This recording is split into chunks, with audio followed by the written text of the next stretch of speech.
بین الاقوامی اسٹیبلشمنٹ کے اعلی کار ہمارے سروں پر مسلط ہوتے ہیں، اور اس میں کوئی ایک پارٹی اور حکومت کا مسئلہ نہیں ہے۔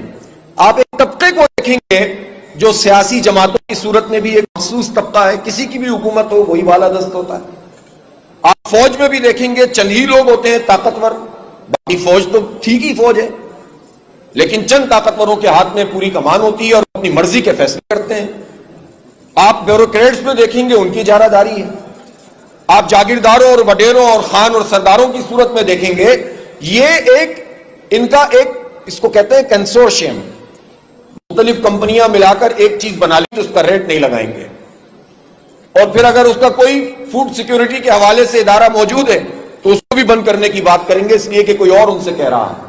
تو بین الاقوامی اسٹیبلشمنٹ اور مقامی اسٹیبلشمنٹ اور ان کے جونیئر پارٹنر، یہ ایک اتحاد ہے۔ یہ اتحاد ہمارا خون پسینے کی کمائی کو یہ نچوڑتا ہے اور ہمیں آپس میں تقسیم کرتا ہے۔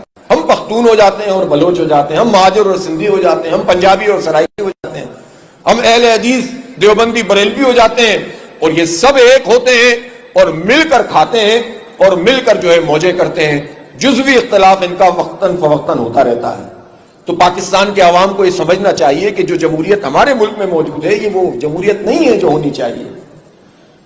عوام کا کیا اختیار ہے؟ ہماری پارلیمنٹ میں بیٹھے ہوئے لوگ، اول تو وہ پہلے ہی 47 والے ہیں، اگر یہ 45 والے بھی ہوتے ہیں تو بھی 70%، 80% تو ارب پتی اور کھرب پتی ہوتے ہیں۔ تو پاکستان میں کتنے ارب پتی ہیں، کتنے کھرب پتی ہیں؟ پاکستان میں تو 25 کروڑ میں سے 10 کروڑ انسان غربت کی لکیر سے نیچے زندگی گزار رہے ہیں۔ پاکستان میں تو تعلیم، کل پرائم منسٹر نے کہا ہے 2 کروڑ 28 لاکھ بچے، جبکہ یہ جھوٹی فگر ہے، 2 کروڑ 75 لاکھ بچے جنہیں اسکول میں ہونا چاہیے وہ اسکول میں نہیں ہے۔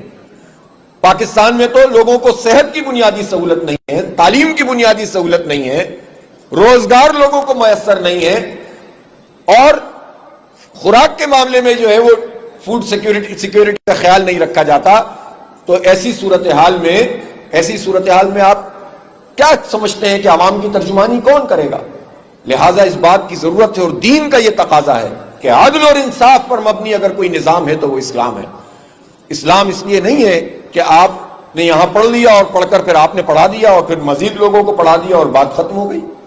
اگر آپ نے پڑھ لیا ہے اور پڑھا دیا ہے یہ تو آپ کے دل و دماغ میں ایک بالکل زلزلہ پیدا کر دے، بھونچال لے آئے آپ کی سوچ اور فکر میں، اور آپ عدل کے اس نظام کے قیام کی جد و جہد میں آگے بڑھ کر جو ہے وہ کام کرنے والے بنے، تب تو اس علم کا حاصل ہوگا۔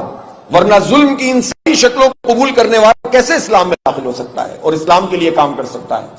تو اس لیے یہ ایک کمپریہنسو کام ہے، ہر ایک کا اپنا اپنا اس میں دائرہ موجود ہے، اسی لیے اجتماعیت کی ضرورت ہوتی ہے، ہر ایک سارے کام نہیں کر سکتا، اسی لیے جماعت اسلامی ہے، اسی لیے جماعت ہے جس میں مختلف لوگوں کے ذمہ مختلف کام لگائے جائیں گے، اور وہ منظم طریقے سے معاشرے کو اس کی اصلاح بھی کریں گے اور نظام کی اصلاح کرنے کی